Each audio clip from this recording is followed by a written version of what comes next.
Lumen nomor 11.863, 27 Januari 2025.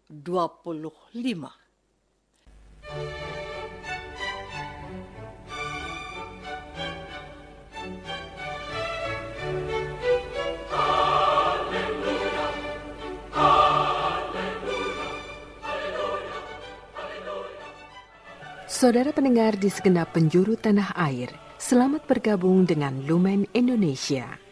Lumen Indonesia siap melayani Anda setiap hari. Saudara terkasih, marilah kita bersatu dalam Tuhan kita Yesus Kristus yang tidak berubah dahulu, sekarang, dan selama-lamanya. Allah Sang Maha Rahim mengasihi dan menerima sebagaimana adanya kita. Allah Bapa kita di surga senantiasa bersedia menolong, menghibur, dan meneguhkan kita dalam menghadapi segala permasalahan hidup sehari-hari.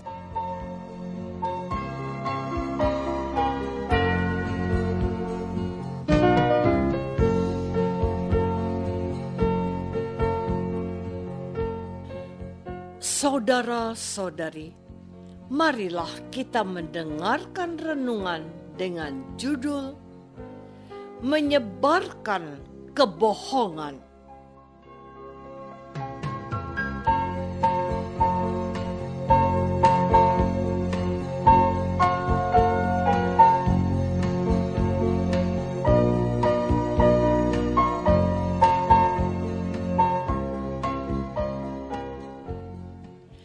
Yang berdasarkan pada Injil Markus bab 3 ayat 22 dan 23.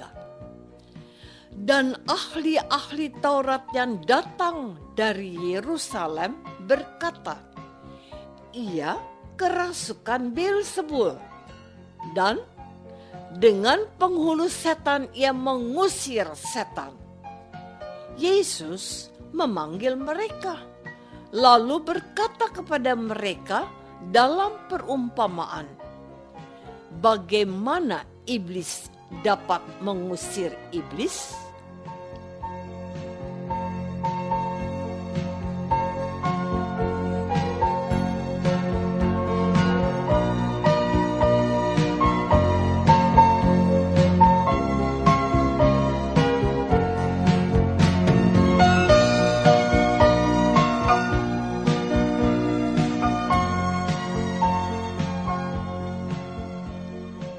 Dalam nama Bapa dan Putra dan Roh Kudus. Amin. Saudara-saudari terkasih dalam nama Tuhan Yesus Kristus. Dalam kitab suci, kita menemukan sekelompok orang yang meragukan kemampuan dan kekuasaan Yesus. Namun, melalui berbagai peristiwa dan tantangan, Yesus mampu menunjukkan siapa Dia yang sebenarnya. Yesus menunjukkan bahwa Ia tidak hanya pandai dalam mengajar, tetapi Ia juga bisa melakukan banyak mujizat yang sebelumnya tidak pernah dilihat oleh orang Israel. Kehebatan Yesus yang tidak pernah dilihat dan didengar orang Israel, salah satunya adalah kemampuan Yesus dalam menyembuhkan berbagai sakit dan penyakit. Yang lebih hebat lagi, Yesus mampu mengusir roh-roh jahat yang mengganggu dan membelenggu manusia. Namun, kehebatan Yesus tidak serta-merta diterima semua orang di Israel. Ada orang-orang tertentu seperti ahli Taurat dan orang Farisi yang tidak suka dengan kehadiran Yesus. Bagi orang Farisi dan ahli Taurat, Yesus tidak saja dianggap sebagai saingan, tetapi juga sebagai musuh yang harus dilenyapkan. Untuk itulah mereka yang tidak suka dengan kehadiran Yesus berusaha untuk menjatuhkan Yesus. Satu dari beberapa usaha itu kita dengar dalam Injil hari ini. Saudara-saudari terkasih, dikisahkan bahwa setelah orang Farisi dan ahli Taurat berkali-kali gagal menjatuhkan Yesus dengan persoalan hari Sabat, kini para ahli Taurat menyebarkan sebuah berita bohong. Berita bohong yang disebarkan oleh para ahli Taurat adalah bahwa Yesus kerasukan setan dan Yesus mampu mengusir setan dengan kekuatan yang juga berasal dari setan. Dengan demikian, ahli Taurat mau mengatakan kepada orang-orang Yahudi bahwa Yesus tidak bisa dipercayai. Yesus tidak memiliki kuasa Allah dalam dirinya. Tuduhan dan berita bohong ini tentu sangat menyakitkan. Karena itu, Yesus menjawab lewat perumpamaan. Bagaimana iblis dapat mengusir iblis? Kalau suatu kerajaan terpecah-pecah, kerajaan itu tidak dapat bertahan. Dan jika suatu rumah tangga terpecah-pecah, rumah tangga itu tidak dapat bertahan. Demikianlah juga kalau iblis berontak melawan dirinya sendiri, dan kalau ia terbagi-bagi, ia tidak dapat bertahan, melainkan sudahlah tiba kesudahannya. Saudara-saudari terkasih, kita perlu waspada dengan rasa tidak suka dan rasa benci yang berlebihan kepada orang atau kelompok tertentu. Sebab rasa tidak suka dan rasa benci yang berlebihan kepada seseorang dapat membutakan mata hati kita. Hal inilah yang terjadi dengan ahli Taurat. Rasa tidak suka dan benci yang berlebihan kepada Yesus telah membutakan mata hati mereka. Akibatnya, para ahli Taurat seakan-akan tidak menemukan sesuatu yang baik dalam diri Yesus.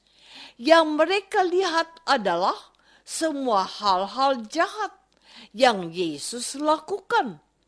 Yang lebih parah lagi, mereka begitu keji dan tegah menyebarkan berita bohong dengan mengatakan bahwa Yesus kerasukan setan.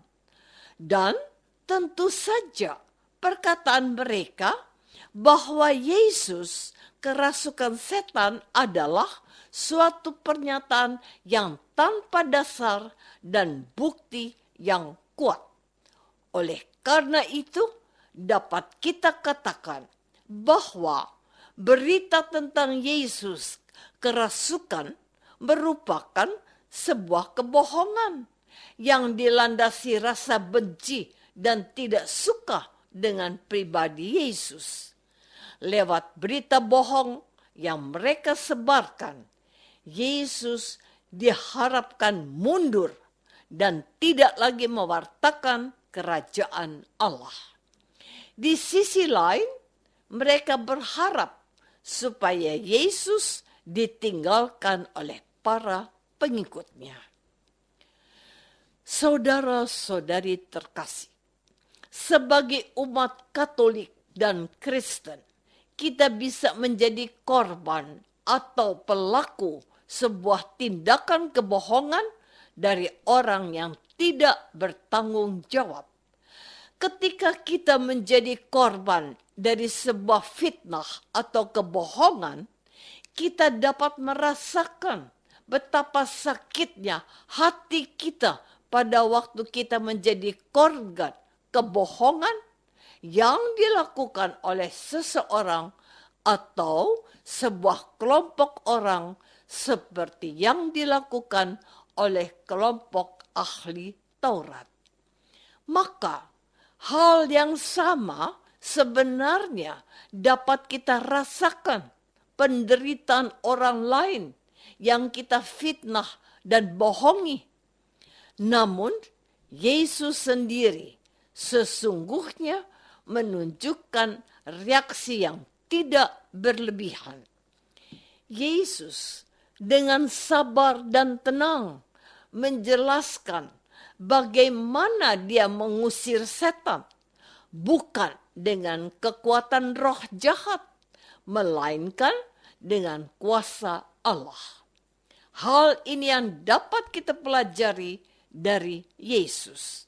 Sebab kalau kita dikuasai oleh emosi, amarah, dan sakit hati, bisa jadi kita malahan tidak mampu melawan dan meluruskan fitnah dan kebohongan yang menimpa kita. Namun, dengan hati yang tenang dan sabar, kita dapat melihat sebuah persoalan dengan jernih tanpa menimbulkan masalah baru yang bisa menambah kebohongan yang baru.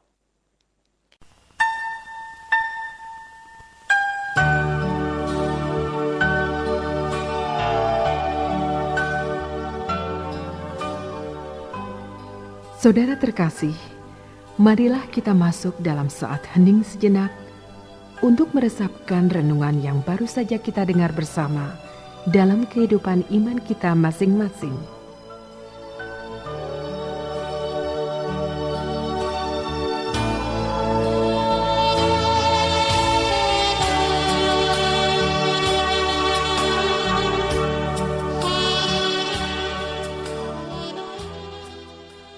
Apakah kita pernah dipengaruhi oleh perasaan tidak suka dan benci kepada orang tertentu sampai kita menyebarkan kebohongan?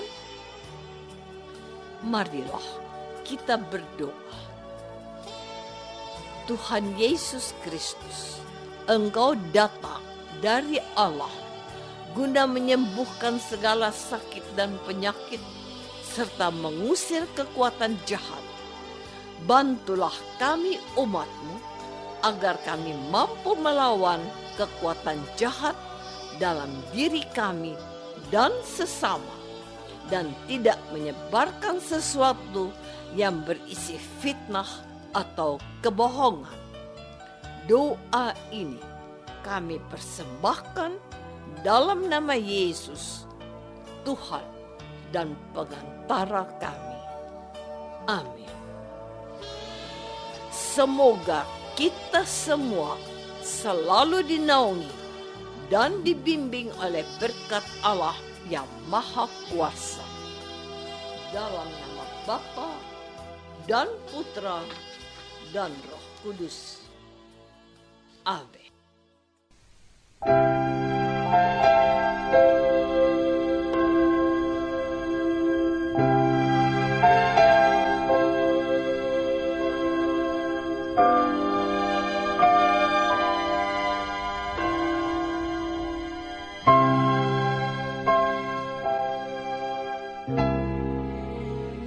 Segenap pengurus Lumen Cahaya Indonesia mengucapkan Selamat Natal 2024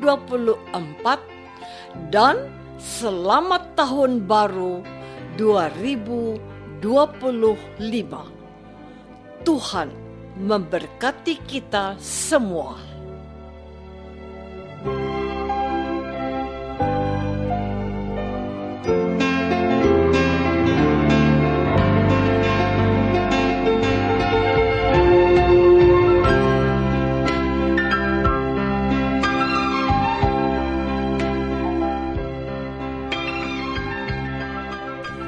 Dengan penuh kasih dan sukacita, Lumen Indonesia mengundang saudara-saudara seiman di segenap penjuru tanah air.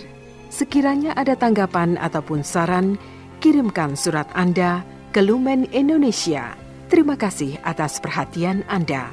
Sampai berjumpa lagi dengan Lumen Indonesia pada waktu dan gelombang yang sama esok hari.